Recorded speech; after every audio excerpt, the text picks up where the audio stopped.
Message आयो, अब तैँले बोलाएको टाइममा आएनस्, अब तेरो बच्चालाई हामीले अपहरण गर्छौँ। उसले हामीले भनेको छ बोल्दाखेरि भिडियो रेकर्ड पनि छ, हामीले उपलब्ध गराएको छौँ। अब बच्चालाई अपहरण गरेर अनि बढी क्षति हुन्छ, अनि त्यसपछि तैँले बल्ल तेरो बुद्धि आउँछ भनेर धम्काए। धम्काइसकेपछि अनि प्रहरी प्रशासनले मलाई सेक्युरिटीहरू दिनुभयो र अनि त्यसको खोज तलासी र ट्र्याकिङ सुरु भयो। र भनेको त्यो तपाईँलाई जान्न जरुरी छैन, मलाई 25 लाख भोलि बिहान 10 बजे जम्मा गरिदिनु पर्यो भन्यो र म जहाँ भन्छु त्यो ठाउँमा 25 लाख लिएर उपस्थित हुनु पर्यो। यदि ल्याइनस् भने तेरो बच्चा र तँलाई सुट गरिन्छ भनेर धम्कायो। धम्काएपछि म त एकदमै एकछिन त बोल्नै सकिनँ, अकमक्कै भएँ। मलाई लाग्छ 30 सेकेन्ड जति उसँग बोल्नै सकिनँ, संवाद गर्न सकिनँ। 2 मिनटको संवादमा 30 सेकेन्ड म चाहिँ यत्तिकै भयो। अनि फेरि पछि हिम्मत गरेर बोलेँ, हुन्छ म भोलि 10 बजे पैसा लिएर उपस्थित हुन्छु भने 8 गतिको फोन थियो र 9 गते 10 बजेलाई उसले गरेको थियो। अनि म एसपी कार्यालयमा निवेदन दिन 9 बजे नै आइपुगेको थिएँ।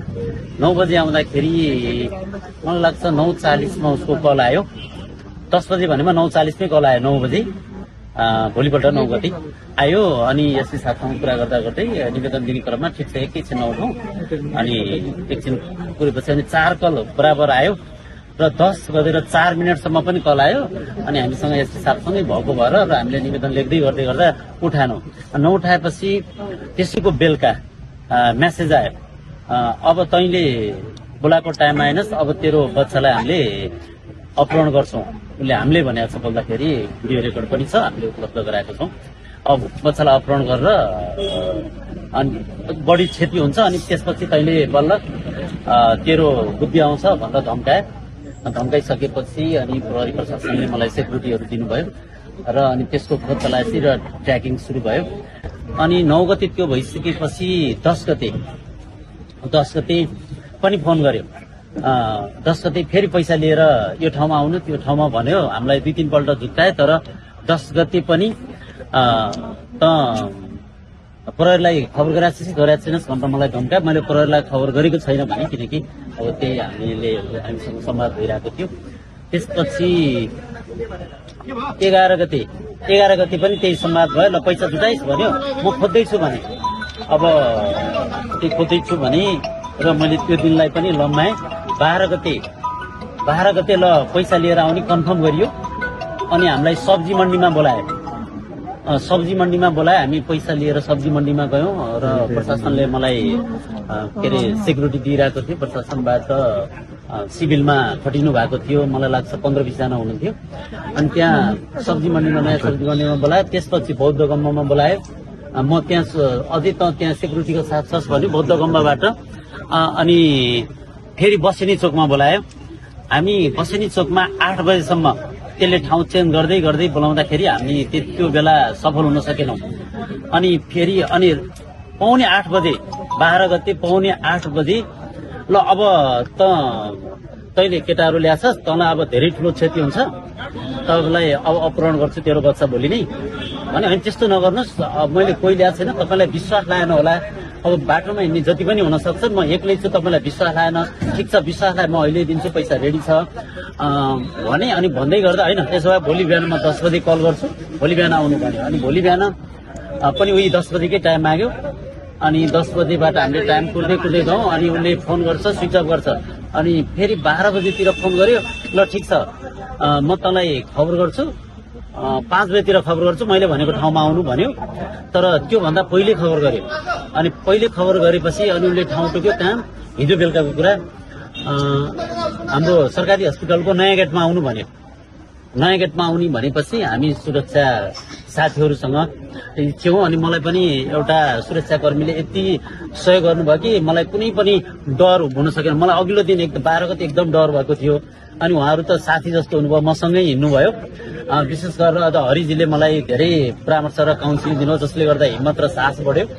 हरिजीले अहिले सम्झन चाहन्छु। अनि यसको अहिले हाम्रो उहाँले लिडिङ गर्नु भएको थियो यो केसको लागि, अपरेसनमा उहाँ चाहिँ प्रमुख हुनुहुन्थ्यो। अनि उहाँले एकदमै मलाई साथी जस्तो सहयोग गर्नुभयो। अनि म निर्धक्कसँग गएँ र हिजो पैसा लिएर साथमा अगाडि बढ्दै गर्दा म कलमा पनि थिएँ, पैसा पनि ठ्याक्क पैसा लिन यसरी रेडी बनाउँदा ऊ एक्लै थियो है, त्यति बेला एक्लै थियो। पैसा दिने बेलामा यस्तो गरेर ऊ गर्दाखेरि उसले टस पनि गर्ने अनि साथीले पनि समात्ने गरेर यसरी म सुरक्षित है।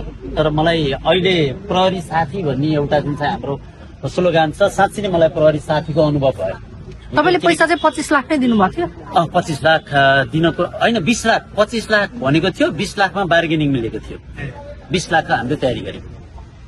तपाईँले 20 लाखको त्यो सुटकेस दिनुभयो? सुटकेस हजुर। त्यति बेला हाम्रो तपाईँको बच्चा घरमै अथवा घरमा सुरक्षित छ। अब त्यो सेक्युरिटी प्रहरी प्रशासनले दिनुभएको थियो, म मात्र एक्लै आएको थिएँ। कति वर्ष? 13 वर्षको मेरो छोरा। उसले त्यो छोराको नामै खोलेको छ, मसँग एसएमएस छ, अमिशलाई किडन्याप गरिदिन्छु भनेर बारम्बार त्यस्तो धम्की दिएको थियो। म त 3 रात त सुत्दै सुतिनँ। तपाईँको परिवारसँग चाहिँ किडन्यापरको केही सम्बन्ध थियो कि? थियो। मेरो क्लिनिक छ, मेरो क्लिनिकमा ऊ विगत 17-18 वर्षदेखि उसको परिवार म कहाँ जचाउन आउने, ऊ पनि जचाउन आउने। के छ? सामान्यतः उसको मिसेसलाई सुगर थियो, सुगरको लागि ब्लड सुगर फास्टिङ टिभी जचाउन आउने।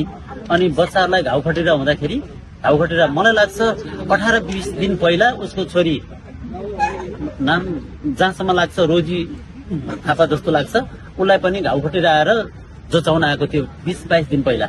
चिनिरहेको मान्छे चिनिरहेको हिन्दीमा बोलेको छ प्रत्येकपल्ट। मलाई लाग्छ 12-15 पल्ट संवाद भयो, उसले हिन्दीमा बोलिरहेको थियो अनि हिन्दीमा बोलेपछि त मैले चिनिनँ। यो मान्छेले पहिला पनि आपराधिक गतिविधिमा संलग्न भएर जेल पर्यो थाहा थियो र म कहाँ आउँदा पनि मलाई त्यो थाहा थियो। यो छुटेर आएको पनि थाहा थियो र उसको बुढीले भन्थ्यो यो गधा, यो चोर, खटाले मलाई दुःख दियो, मलाई लेबर काम गर्ने यसैले बनायो भनेर उसको बुढीले मसँग धेरैपल्ट गुनासो गर्थ्यो।